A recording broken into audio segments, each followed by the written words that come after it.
Halo, perkenalkan saya Meliana Pasaribu MSc, selaku dosen tetap Program Studi Matematika, Fakultas Matematika dan Ilmu Pengetahuan Alam, Universitas Tanjung Pura. Pada kesempatan ini, saya akan mencoba untuk menjelaskan terkait mata kuliah yang saya ampu, yaitu mata kuliah Riset Operasi.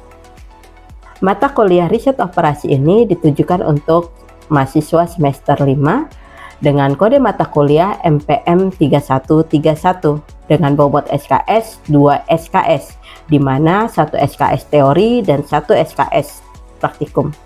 Nah, mata kuliah ini diselenggarakan dalam 16 pertemuan dengan rincian 14 kali tatap muka dan 2 kali ujian praktikum dan ujian teori.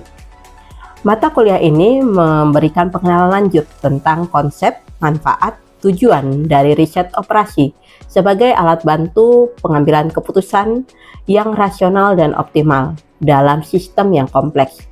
Mahasiswa akan mempelajari berbagai metode pemodelan dalam penyelesaian masalah operasional secara kuantitatif dan sistematif, dari masalah transportasi, masalah transshipment, masalah penugasan, dan masalah jaringan.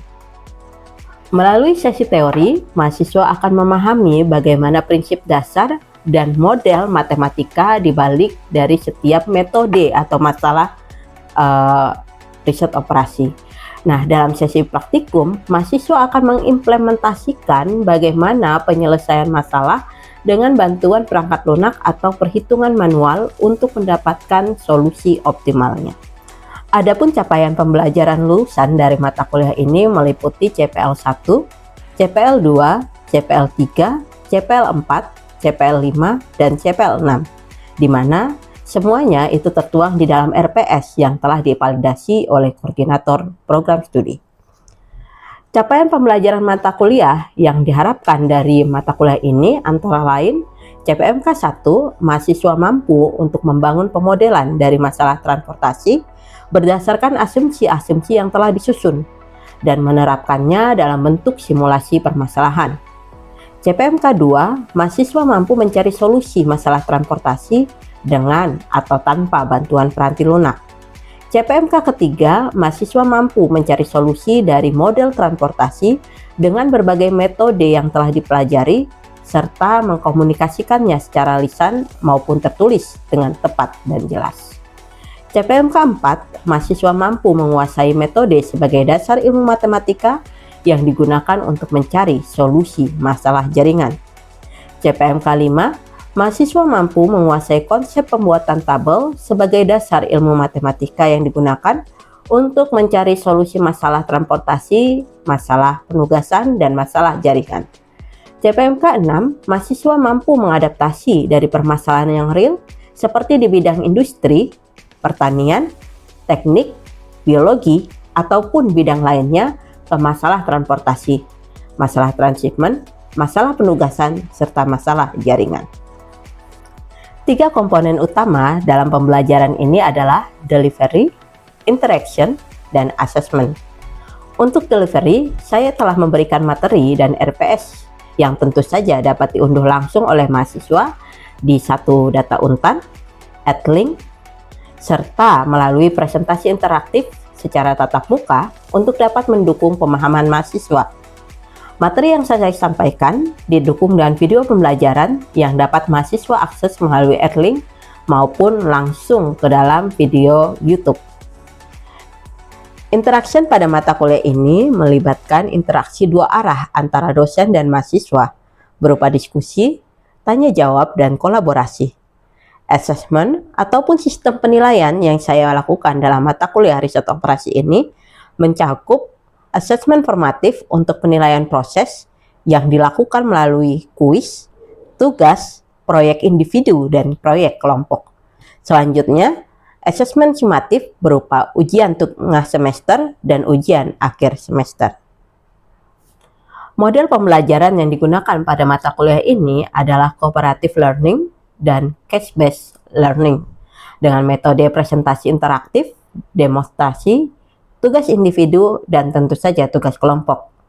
Referensi yang saya gunakan dalam mata kuliah ini adalah buku referensi karya saya sendiri dan Pak Bayu Prihandono, dan juga buku referensi karya ahli lainnya serta artikel jurnal bereputasi yang memiliki nilai kebaharuan agar mahasiswa mampu mengikuti perkembangan iptek terkini. Berikut adalah video pembelajaran pada pertemuan ketiga mata kuliah riset operasi. Ya, selamat sore semuanya.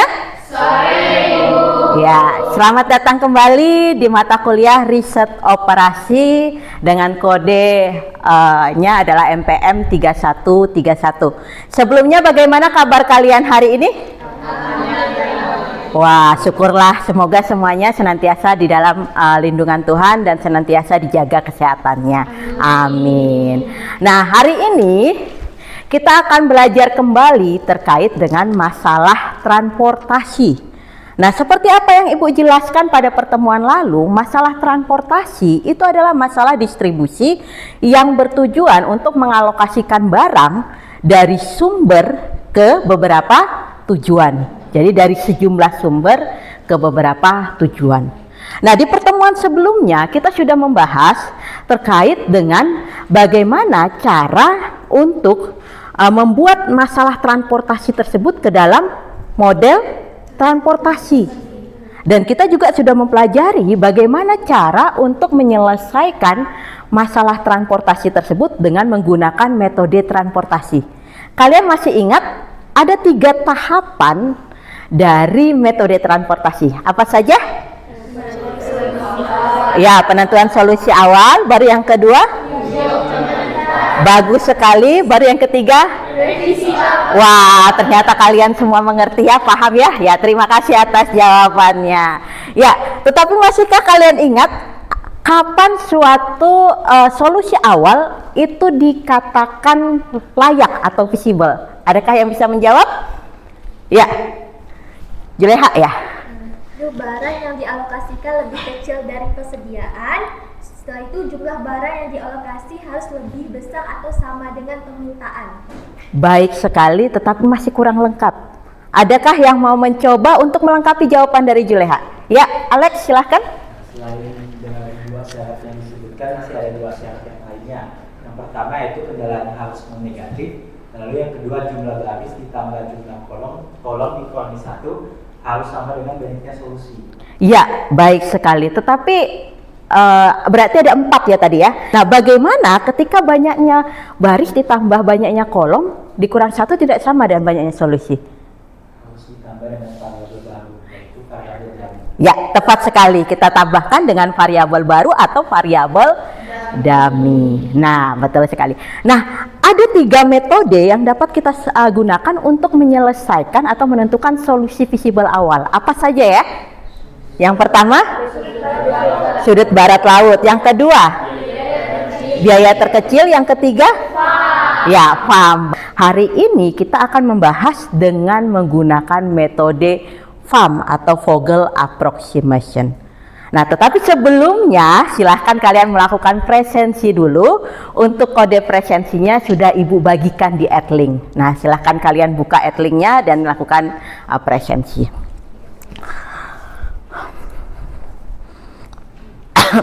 Oke, sudah? Sudah, ya, baik. Nah, seperti yang Ibu sampaikan tadi, hari ini kita akan mempelajari tentang bagaimana cara menentukan solusi awal dengan menggunakan metode Vogel Approximation. Nah, oleh karena itu capaian pembelajaran mata kuliah kita pada hari ini adalah mahasiswa dapat menentukan solusi awal dan solusi optimal dari masalah transportasi. Seperti itu. Nah, ada 2 buku referensi yang Ibu gunakan, yaitu yang pertama adalah bukunya Wayne Winston dan yang kedua bukunya Pak Bayu dan saya sendiri. Solusi yang dihasilkan oleh metode ini itu dikatakan solusi yang terbaik dari di antara ketiga ini. 3 metode tadi, yaitu metode biaya terkecil, metode sudut barat laut, dan metode FAM. Kenapa? Karena metode ini itu adalah metode yang memberikan hasil paling terbaik di antara ketiganya. Nah, oleh karena itu dikatakan bahkan untuk solusi yang dihasilkan dengan metode FAM itu sudah merupakan solusi optimal. Tetapi tetap harus diuji optimalitasnya lagi. Nah, nanti akan kita bahas tentang uji optimalitasnya seperti itu. Nah, bagaimana sih algoritma dari metode FAM itu sendiri? Nah, kita lihat di sini. Algoritma dari metode FAM untuk menentukan solusi visible awalnya. Yang pertama yang kita lakukan adalah pada tiap baris dan tiap kolomnya kita harus menentukan selisihnya. Selisih dari dua biaya terkecil.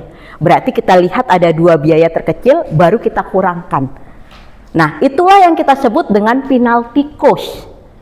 Nah, penalty cost di sini itu adalah angka yang menunjukkan potensi kerugian jika pada baris atau kolom tersebut biaya terkecilnya itu tidak langsung dialokasikan.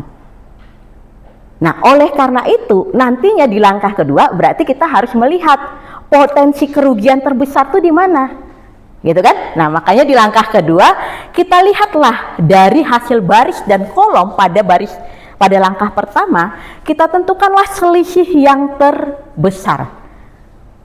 Yang tentunya selisih terbesar itulah yang potensi kerugiannya terbesar.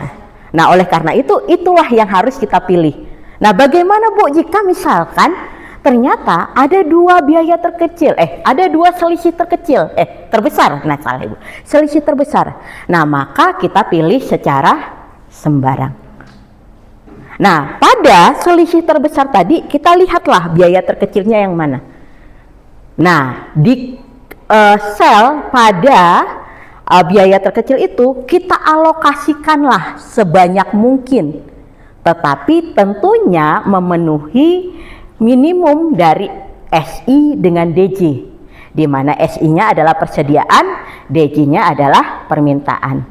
Maksudnya begini, kalau misalnya SI-nya adalah 80, DJ-nya adalah 50, berarti kita ambil maksimum terbesar dari minimum.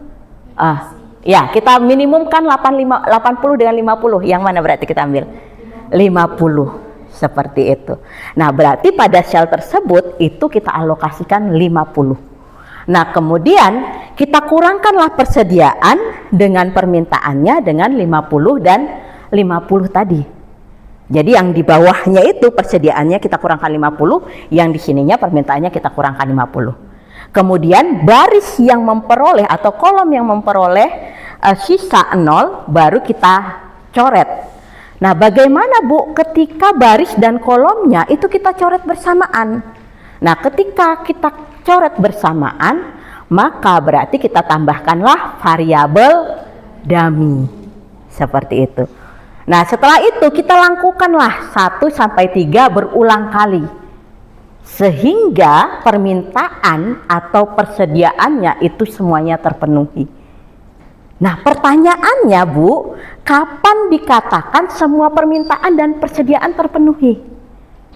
Nah, persediaan dan permintaannya terpenuhi ketika semuanya itu sudah 0. Jadi pada SI semuanya 0, pada DJ semuanya 0.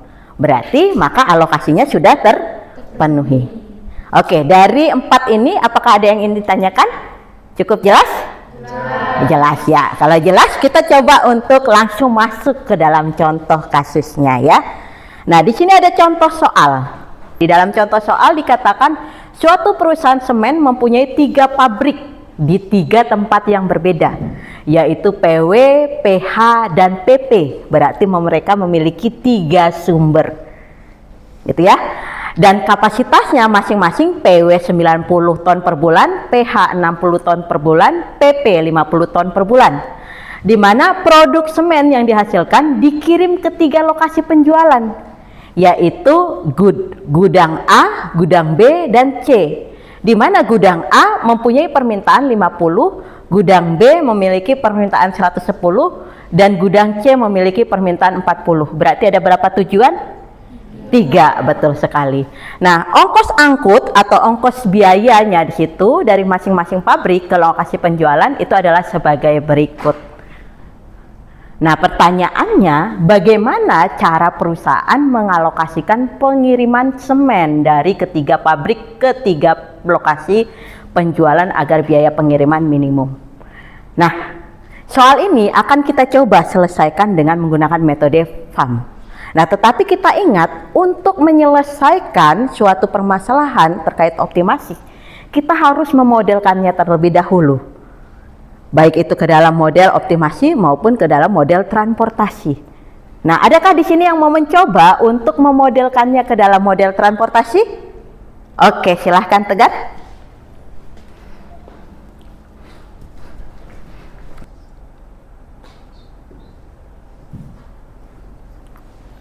Ya, baik sekali. Terima kasih Tegar atas jawabannya.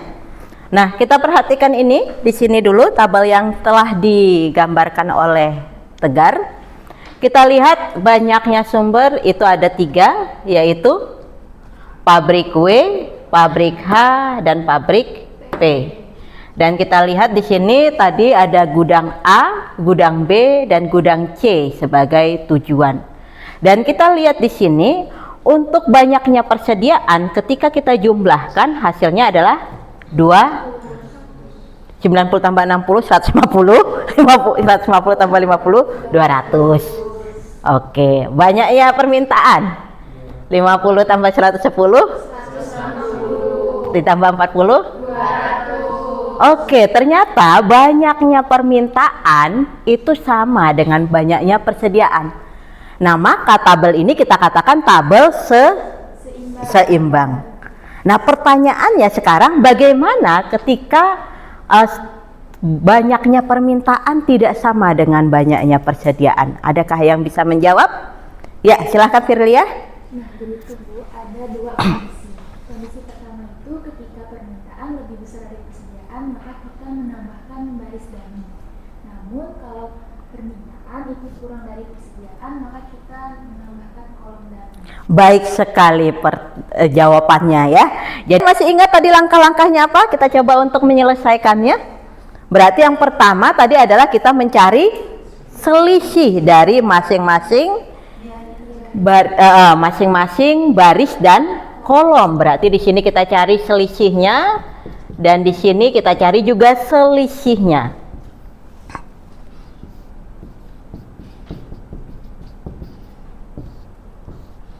Oke. Nah, kita lihat untuk baris pertama, 2 buah biaya terkecil di gudang C dengan di gudang B. Berarti selisihnya 3. Oke, di sini 5, di sini ini 10. 10 atau 19 sih? Wah, Tegar nih tulisannya Tegar nih. 10 dan 19 berarti 9. Oke, yang ini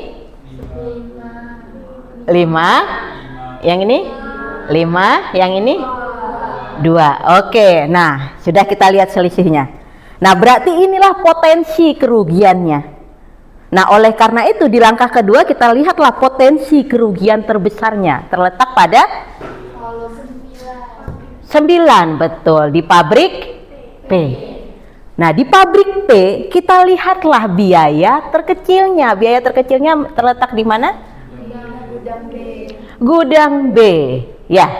Nah, di gudang B di sini kita alokasikanlah sebanyak mungkin tetapi memenuhi minimum dari 50 dan 110. Berarti adalah 50, betul sekali. Nah, kalau sudah dialokasikan 50, berarti di sini 0. Dan yang di sini 60. Nah, itulah maksud dari langkah kedua tadi. Nah, kemudian berarti yang katanya yang habis, inilah yang habis, itu kita hapuskan. Seperti itu. Nah, begitu seterusnya kita lakukan. Nah, supaya lebih cepat, lebih ringkas, Ibu terangkanlah melalui PPT. Nanti kalau misalnya ada yang ingin ditanya silahkan ya. Nah, kita lihat ini tadi langkah pertama. Benar ya, 9 ya. Kemudian 9 kita pilihlah di sini 50 berarti kita alokasikan. Di biaya terkecilnya adalah 10. Nah, kemudian kita lihat lagi selisih terbesar yang kedua. Nah, ya, di sini kita lihat berarti sisa 8 kurang 5 3, baru 10 kurang 15 5, dan yang di bawahnya 5 15 2. Berarti yang mana yang kita pilih? 15. Nah, dari kolom gudang B, kita pilih lagi biaya terkecilnya. Biaya terkecilnya terletak di pabrik kue. Nah, pabrik kue kita alokasikanlah sebanyak mungkin, yaitu sebanyak minimum dari minimum dari 60. Berarti di situ 60. Nah, sama sumber dan tujuannya kita kurangkan, berarti di sini kita perolehlah hasilnya seperti ini. Nah, kemudian kita cari lagi, begitu selanjutnya. Kita cari lagi selisihnya, kita peroleh di situ ada 12,552. Berarti 12 lah yang kita pilih. Nah, 12 yang kita pilih. Nah, kita lihat lagi biaya terkecilnya terletak di mana? Di gudang C. Nah, di gudang C kita alokasikan lagi. Berapa alokasinya di situ paling maksimum? 30. Ya, kita alokasikan 30. Nah, baru berarti sisanya di situ 0 dan yang di bawahnya juga adalah kok di situ jadi 100. Ah, itu Ibu salah itu. Harusnya berapa? 10. Itu kelebihan 0 berarti Ibu ketik ya. Mohon maaf ya. Nah, kemudian apa yang kita lakukan selanjutnya? Oke, kan dua-duanya sudah 0 nih Bu. Udah 0 0 0. Berarti kan sisa satu baris ya. Nah, satu baris berarti kita alokasikanlah di situ ke biaya terkecilnya terlebih dahulu. Nah, tadi kan di sini di sebelumnya sudah terbuka. Nah, di sebelumnya itu kan kita mempunyai 10 ya. Di sininya ya yang 100 kan tadi 10. Nah, 10 tadi kita alokasikanlah ke yang biaya terkecil 10. Nah, oleh karena itu sisalah di sini 0. Nah, kemudian yang di 15 berarti sisa 50 kita alokasikan. Nah, dari sini kita dapatkanlah solusi dengan menggunakan metode FAM. Nah, berarti dari sini kita dapatkan solusinya. X11-nya itu adalah 0, X12-nya adalah 60, X13-nya adalah 30, X21-nya oke, X22-nya 0, X23-nya oke, X31-nya 0, X32-nya oke, X33-nya 0. Oke. Nah, sekarang kita tinggal mencari biayanya.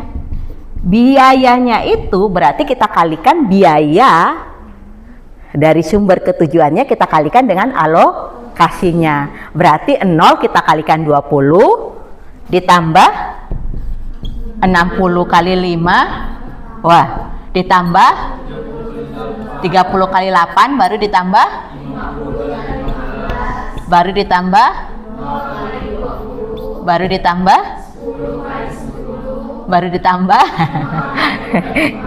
ya, baru ditambah.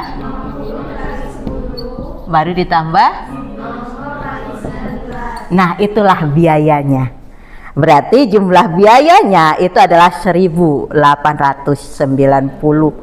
Dan seperti yang dikatakan oleh Alex tadi, kita perhatikan di situ jumlah dari solusinya itu adalah 1, 2, 3, 4, 5. Ya. 3 tambah 3 kan banyaknya baris ada 3, banyaknya kolom ada 3, dikurangi 1, 5. Udah sama dengan banyaknya solusi yang terisi. Maka ini solusinya itu sudah kita katakan visible. Berarti kita perhatikan tadi bahwa solusi visible awal itu diperoleh dari solusi yang menempatkan nilainya itu kepada potensi kerugian terbesarnya. Jadi dia selain memilih biaya terkecil, dia juga melihat potensi kerugiannya. Nah, makanya kenapa metode dari FAM ini dikatakan sebagai metode yang memperoleh solusi terbaik dari ketiga metode yang lainnya. Itu ya. Jadi ada 2 dia. Kalau biaya terkecil kan hanya melihat biaya terkecil. Kalau dia tidak, selain dia memperoleh melihat dari biaya terkecil, dia juga melihat dari potensi kerugiannya. Nah, itu kesimpulan untuk metode Vogel approximation. Apakah ada yang ingin ditanyakan?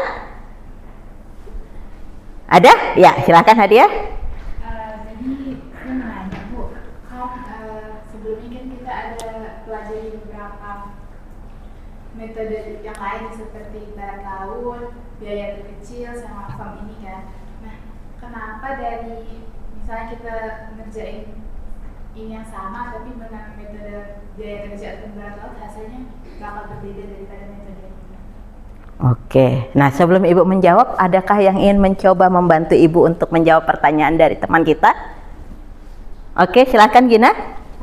Izin menjawab pertanyaan Kak Nadia. Nah, kenapa ketiga metode tersebut bisa berbeda solusinya? Nah, hal tersebut terjadi karena pendekatan dari tiga metode tersebut itu berbeda. Yang pertama kan ada metode sudut barat laut. Sudut barat laut solusi dicari dengan arah atas barat laut. Sedangkan metode biaya terkecil itu kita melihat biaya terkecilnya. Nah, sedangkan pada farm kita melihat selisih dari dua biaya dengan selisih dua sel dengan biaya terkecilnya. Nah, oleh sebab itu menyebabkan solusi yang dihasilkan tiga metode tersebut berbeda. Ya, baik sekali jawaban dari teman kita Gina. Nah, tadi jawabannya seperti itu. Jadi karena ketiganya menggunakan strategi pendekatan yang berbeda. Tadi barat laut berarti dari kiri atas, dari barat laut dia melakukannya. Sedangkan biaya terkecil dia melakukannya dengan menggunakan biaya terkecil. Tetapi ingat, dia tidak melihat potensi kerugian terbesar. Nah, keunggulan dari farm selain melihat biaya terkecil, dia melihat potensi kerugian terbesarnya. Itu, ya. Oke, bisa dimengerti Nadia? Ya, kalau kalian mengerti berarti tentu ada tugas. Nah, tugasnya adalah silahkan kalian coba untuk mengerjakan tugas ini. Nah, kalian selesaikanlah dengan 3 metode tersebut. Yaitu metode sudut barat laut, biaya terkecil, dan Vogel approximation. Oke. Nah, demikianlah pembelajaran kita hari ini. Terima kasih atas kehadirannya. Selamat sore. Sore, Ibu. Oke. Baru saja kita telah melihat proses pembelajaran pada pertemuan ketiga untuk mata kuliah riset operasi pada program studi matematika Universitas Tanjung Pura. Video ini digunakan sebagai salah satu syarat penyusunan dokumen pernyataan diri dosen dalam unjuk kerja Tridharma Perguruan Tinggi PDD UKT PT sertifikasi dosen gelombang 1 tahun 2025. Semoga dengan adanya video ini bisa menjadi pertimbangan yang baik dalam proses penilaian sertifikasi dosen tahun 2025. Terima kasih saya sampaikan kepada Kemendikti-Saintek melalui Direktorat Jenderal Pendidikan Tinggi serta seluruh tim sertifikasi dosen 2025 atas kesempatan dan dukungannya. Saya juga mengucapkan terima kasih kepada pimpinan Universitas Tanjung Pura, para dosen, serta semua mahasiswa yang berkontribusi dalam proses pembelajaran ini. Akhir kata, saya ucapkan terima kasih.